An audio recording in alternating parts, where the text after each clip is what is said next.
James Zhang here, coach, trainer, entrepreneur. I help faith-based entrepreneurs get unstuck, achieve quantum leaps, and apply biblical wisdom into your lives. And today we're going through a Bible study I'm calling Can You Think and Grow Rich Biblically, based on the best-selling book, if you've known Think and Grow Rich. In fact, if you've read this before, put a 1 in the chat. If you haven't, this is the Bible of personal success, so to speak. But the question that we're answering today is chapter by chapter. We're asking, can you think and grow rich biblically?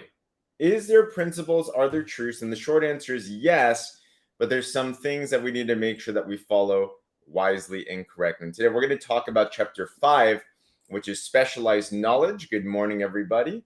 And we're going to talk about how applied knowledge is power. So that's interesting. Follow, share, subscribe to our YouTube channel. Put this and all the replays up there as well too, and everything. But chapter number 5, there's 13 principles that Napoleon Hill goes through in this book on how to think and grow rich. And number 5 is about specialized knowledge. So I'll share the story that Napoleon Hill has in Think and Grow Rich, and it's about Henry Ford, the founder of Ford Motor Company and everything. And if you know the story, what happens is Henry Ford was being accused as being someone that basically wasn't intelligent, because education in today's eyes, and even back then as well too, many times we think that education is who has the most formal education, who has the most academic education, right? Who knows the most information. And what happened was Henry Ford was actually put onto a public stand, and he was being asked questions like, who was Benedict Arnold? How many soldiers did British send over to America to put down the rebellion of 1776? Henry Ford was said to say, I don't know exactly the number of British sent over, but I've heard that it was considerably larger number than ever went back. Just kind of making fun of these questions. And at the end of it, this is what he said. He got offended. And this is what Henry Ford said. He pointed his finger at the lawyer who had asked the question and said, if I should really want to answer the foolish question you just asked, or any of the questions you've been asking me, let me remind you, I have a row of electric push buttons on my desk, and by pushing the right button, I can summon to my aid men who can answer any question I desire concerning the business to which I'm devoting most of my efforts. And basically, he started to say, why should I fill my mind with a bunch of generalized knowledge when I can just know the right people, the right places that have specialized knowledge? So applied knowledge is power. And all throughout the Bible, it actually talks about this too. Henry Ford was known as a success. But also, as we're going through the Bible, we take a look at Solomon. Solomon is, to this day, the most wealthy person in the world. In fact, if his wealth were scaled toward today's times, he'd be known as a multi-trillionaire, greater than Elon Musk, greater than Jeff Bezos, all of them combined, in fact. And throughout the Bible, it's interesting because it talks a lot about the importance of specialized knowledge. In fact, let me go through a couple of these verses here. Proverbs is the book that Solomon wrote all over about, and it's a bunch of wisdom principles and everything. If you read in Proverbs 4:5, this is Solomon talking. It says, acquire wisdom, acquire understanding. Do not forget nor turn away from the words of my mouth. So literally says acquire wisdom. In some translations, it says to buy wisdom. So the question we ask ourselves is this: can we think and grow rich biblically? And how do we do it? Well, yeah. One of the most important things is to make sure that you get wisdom, but not just any wisdom. Wisdom isn't just knowing a bunch of stuff. It isn't just going to class. It isn't just listening to YouTubes. It isn't just listening to podcasts. It is specialized knowledge. It is important to get information with the aim of implementation. Okay, and the Bible talks all about this. In fact, in Joshua 1:8, it says that do not let the law depart from your mouth. Be sure to meditate on it day and night. So not just to get it, but it says to be careful to do. That's an action word, right? To do everything that it says in it. So don't just learn to learn, learn to do. If that makes sense, put a 2 in the chat.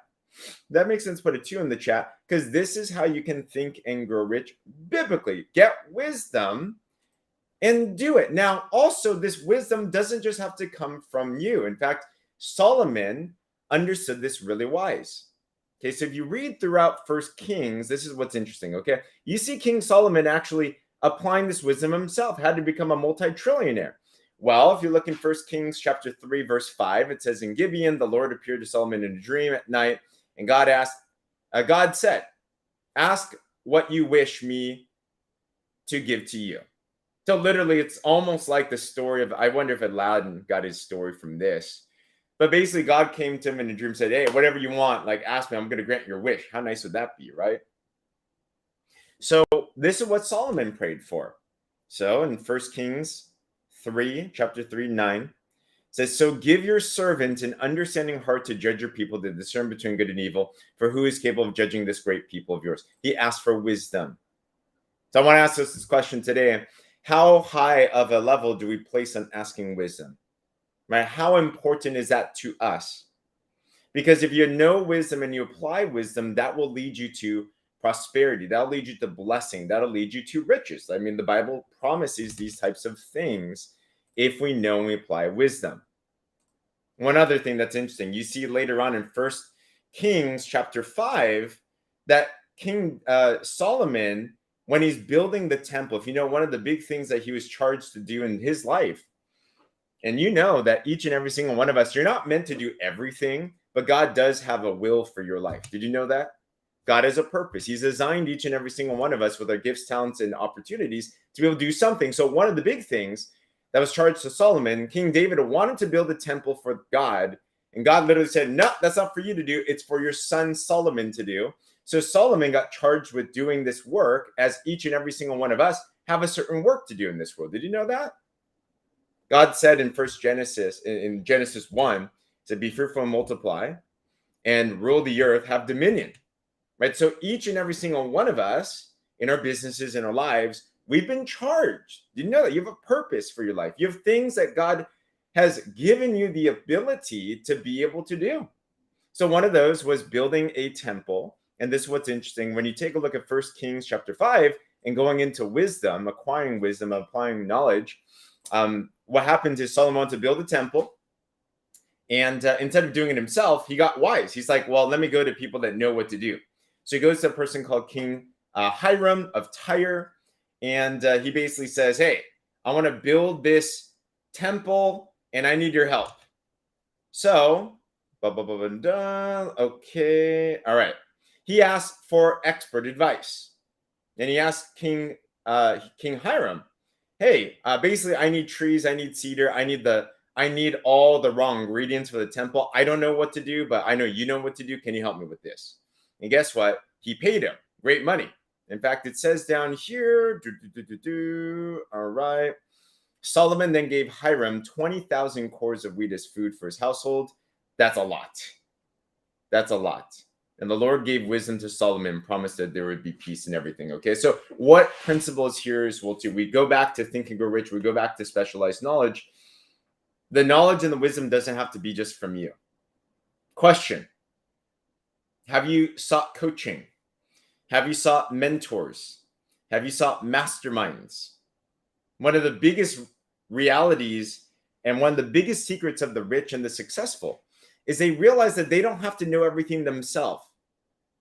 Here's a thought that keeps a lot of us in bondage. We think if it were to be, it's up to me. If it were to be, it's up to me. That you have to do everything on your own. But one of the biggest secrets of the rich is that they realize that if they want to learn something, they don't have to just know it themselves. Instead of saying, how can I do this? Ask yourself this question: who knows this? So with your business, your goals, the things that you're looking for, your dreams, are you getting experts in your corner? Are you getting coaches in your corner? That could be books, podcasts, audios. That could be coaches, mentors. I'm big on that. And you can see that King Solomon was big on that as well too. But let me end it with this one last thing when it comes to specialized knowledge. And here's how you can think and grow rich biblically. You see, the faith-based entrepreneur has an X factor. And I believe in mentors, and I believe in coaches, and I believe in finding experts in your corner. However, here's the big cherry on top. Where does wisdom come from? Because wisdom is important. Wisdom is applying knowledge specific to a situation and knowing right from wrong, doing the right thing. But where do you get wisdom from? You can get it from other people. You can get it from other masterminds. But the best place from wisdom, in fact, Solomon says in the beginning of Proverbs, he actually says this is where you get wisdom. Proverbs 1:7 says this. How do you get wisdom? The fear of the Lord is the beginning of knowledge, wisdom. The fear of the Lord, the respect for God, knowing him, asking him, seeking him. Wisdom is God's perspective on life. And as amazing as people are, the reality is this, that every single person on this world, as smart as they might be, as wise or successful as they might be, none of us are perfect. None of us know everything. But there is one who knows all, the source of all wisdom, the source of all truth, the source of everything. So you know what's great is if you want to have specialized knowledge and think and grow rich biblically, the faith-based entrepreneur has an X factor, which is we've been given all wisdom. Where's all wisdom? Well, I'd be nice if I could just ask God for anything and he gives it to me. You know what's great is we can actually have the same prayer answered that Solomon gave to God, or God gave to Solomon, which is wisdom. And that is found in his written word. You'll find God's will for your life and his wisdom for your life in his written word for your life. And the biggest thing in terms of getting wisdom is to look and to read and to study and to learn, which is why we're doing this, because all of it is in here because this is perfect truth. And if you understand that for your life, if you seek wisdom above all things, if you seek not just generalized knowledge, but specialized knowledge, you will find so many principles, so much wisdom, so many things in the Bible itself that you can actually apply into your day-to-day, apply into your businesses, apply into the things that we want to get done here. And that is how you can use specialized knowledge in a biblical way to think and grow rich. So I wonder what you think about this. I wonder if this applies to you. If this was helpful, like this, share this, subscribe to our YouTube. We put this and we do daily Bible studies so that we can actually grow in the word and actually become people of wisdom and apply it into our lives. And I also want to give a special shout out as well too, for anyone interested, one of the biggest key principles to really achieving success and prosperity in our lives, according to what the Bible says, is to know what the word says, right? And I appreciate the follows.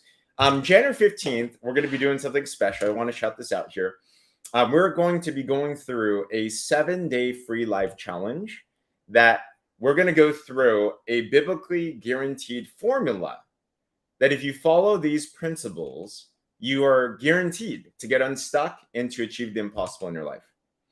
It's principles that I wrote out in a book called The Miraculous Breakthrough Formula. Many of you have supported already. If you haven't yet, and I appreciate everyone that supported, but take a look. I have a Kickstarter up. We're raising campaigns and raising funds by the end of this month to be able to launch that book. But in doing so, for the first time ever, we're doing a free 7-day challenge. And I'm going to walk you through exactly what to do. A fasting, prayer, and Bible study. So in 7 days, you can achieve the most miraculous things in your life because God is showing up in a powerful way. If that's something that interests you, comment kingdom, and be sure to go to my link in the bio, my caption. There is a Telegram group called Kingdom Builders. Join that. Take a look at that. I'm going to be giving more information in there as well too. We're growing a cool community. We just launched it yesterday, and there's a lot of people already taking a look at this, so I'm super excited. But it's free. It's going to be 7 days, free for now. Might be something paid in the future, but for now, I'm excited to go through that. Would love for you to be a part of that and everything. But besides that, hope this blesses you. Hope this interests you. Tune in tomorrow, same time, same place, and we're going to go through the next chapter of Think and Grow Rich. We're asking the question, can you think and grow rich biblically? Other than that, have an amazing day. God bless, and we'll talk with you all soon.